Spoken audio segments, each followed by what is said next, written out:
When I was getting ready to launch the program, Lilei Talks About Classics, I had a chat with Mr. Fandeng, and he asked me which book I was going to talk about.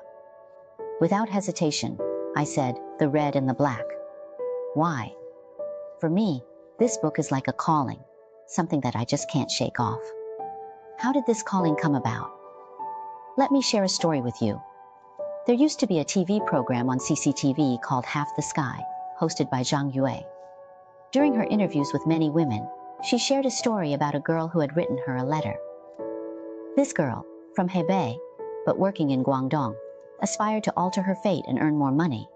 By the time she reached 27, in the eyes of her parents and fellow villagers, she was already seen as a spinster.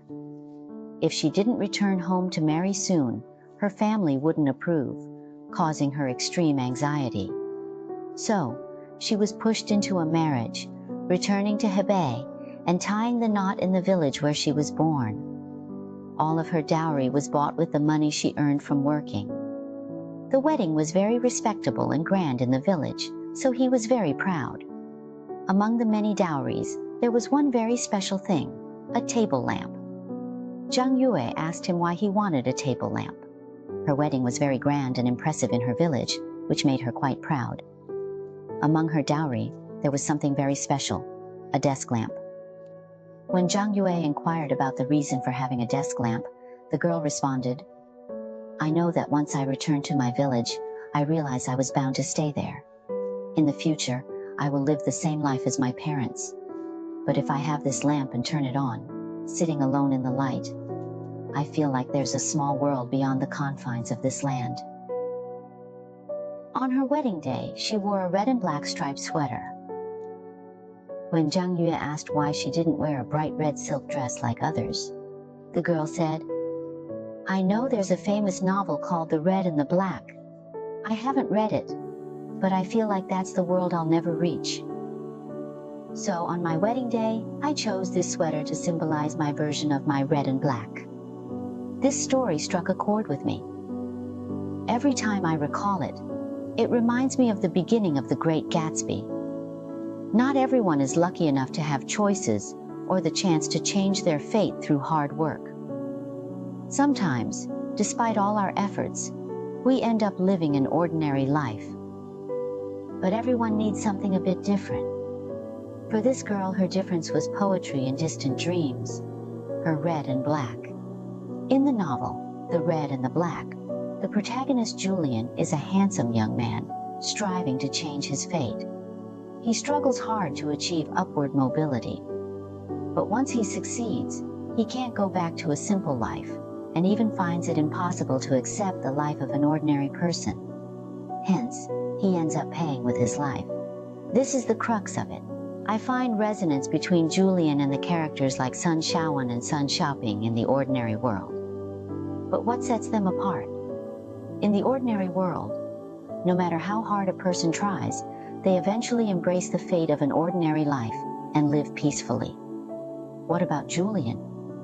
He struggles, he thrives, he causes chaos.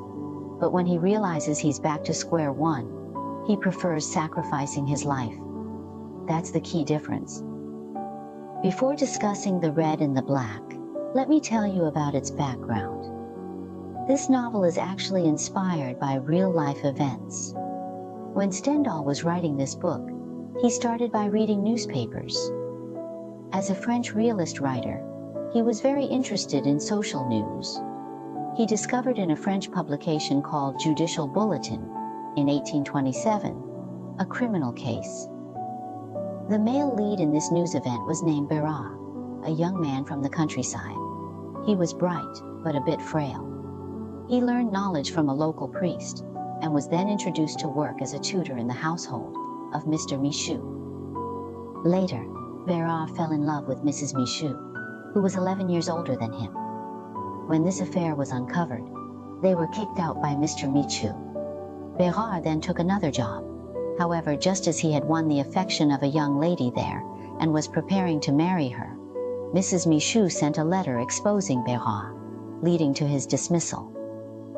After this, Bérard faced repeated failures in his job search and was also rejected when trying to return to the church. Consequently, he harbored a profound grudge against Mrs. Michu, his former paramour. On a Sunday in 1927, he entered a church, fired a shot at Mrs. Michu, and then shot himself twice. Both individuals sustained severe injuries, leading to Bérard being sentenced to death. This true event was the inspiration for Stendhal's The Red and the Black. So when The Red and the Black was first published in 1830, it was known to be adapted from a real criminal case. However, the book didn't sell well initially, because it was too harsh and direct. The viewpoints and the fate of the protagonist couldn't be accepted by society at that time. Was that a huge blow? Stendhal calmly predicted, "My work will be understood in 50 years." True to his words, a century and a half later, countless writers have studied The Red and the Black, with many critics exploring its significance and artistic value. The book is now hailed as a cornerstone of critical realism. Sensitive individuals often run ahead of their times, but may not be understood in their era. That's why I say, reading classics can expand your worldview. When you truly have an open heart and a wide vision, you're less likely to be hurt by reality.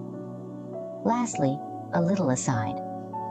In preparation for discussing The Red and the Black, I read the book again. One night, as I was halfway through, I suddenly thought of the actor Chen Kun, who is famous for his beauty. He once wrote an article about what a poor but beautiful man might encounter in this world. It struck me that this character could be Julien, a poor but handsome man. His tale reflects the shadows of those around us,